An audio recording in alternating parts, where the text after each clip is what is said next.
All around the world, countless machines compete in an endless race, generating trillions of hashes every second. Not to create money out of thin air, but to secure entire digital networks. In this episode, you'll discover the science behind this invisible global competition and why hashing is the foundation of every proof-of-work blockchain. Welcome to the 6th episode of Blockchain Beyond Bitcoin, a series inspired by the book of the same name by Marcus Zed. In this chapter, we're diving deep into mining and hashing, the engine that powers every proof-of-work blockchain, such as Bitcoin, Litecoin, or Monero. And if you're new here, don't worry. We'll start with a quick recap. In the previous episodes, we learned that a blockchain is a decentralized ledger, a special kind of database where every block is linked to the one before it. Each block contains a header with metadata and a body with information such as transactions. In proof-of-work blockchains such as Bitcoin, the header typically contains fields like the version, the hash of the previous block, the Merkle root, the timestamp, the difficulty target, and the nonce. From this information, the system calculates the block hash, which becomes the identifier of the entire block. As explained in the previous episode, the Merkle root represents all transactions inside the block. The transactions are arranged in a Merkle tree and repeatedly hashed together until only one final hash remains.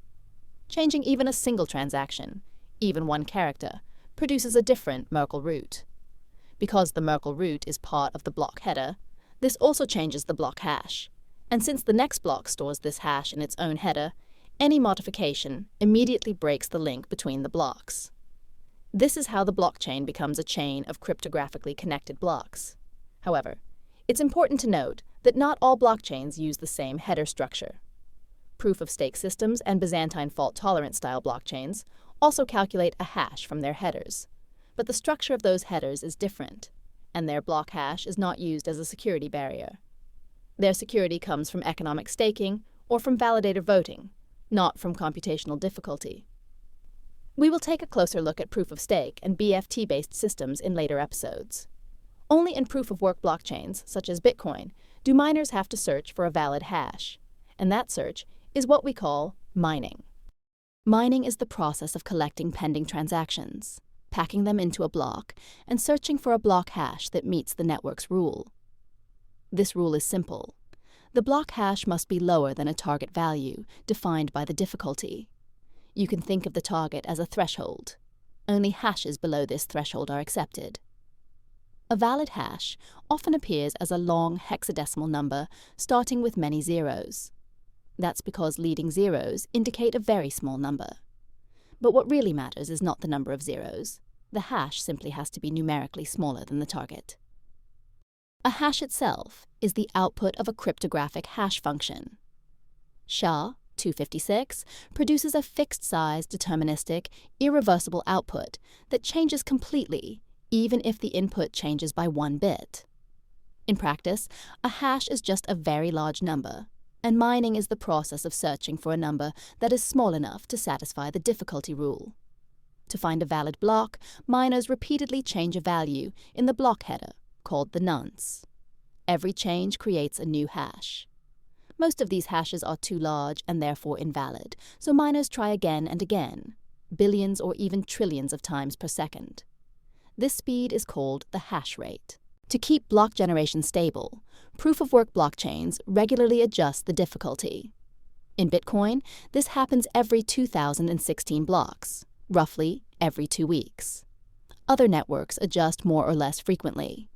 Difficulty ensures that blocks are found at predictable intervals, even as total computing power changes. When a miner finally finds a hash that is small enough, the block is broadcast to the network. Nodes verify it, and once accepted, the block becomes part of the chain. The miner receives a block reward and the transaction fees. This reward structure is what incentivizes miners to secure the network. But why does mining make manipulation practically impossible? If an attacker wanted to change a past block, they would have to recalculate the hash for that block and then remine every block that comes after it. And they would have to do this faster than the rest of the entire honest network combined. This would require an astronomical amount of computational power. For established networks, it is economically and physically impossible. Not all blockchains use proof of work. In proof-of-stake blockchains, blocks are not mined. Validators are selected based on their stake, and security comes from economic penalties, such as slashing, not from computation. In delegated proof-of-stake, users vote for a small group of validators. In Byzantine fault-tolerant-based systems, validators reach consensus by exchanging messages and voting. All these systems still calculate block hashes, but they do not use mining or a hash race. Their security comes from entirely different mechanisms. Mining and hashing form the foundation of every proof-of-work blockchain. If you enjoyed this video, subscribe to the channel and stay tuned. Step by step, you'll gain a deeper understanding of blockchain technology. In the next episode, we'll explore a theoretical scenario where manipulation might be possible, even in a POW system, the well-known 51% attack. Thanks for watching, and see you next time.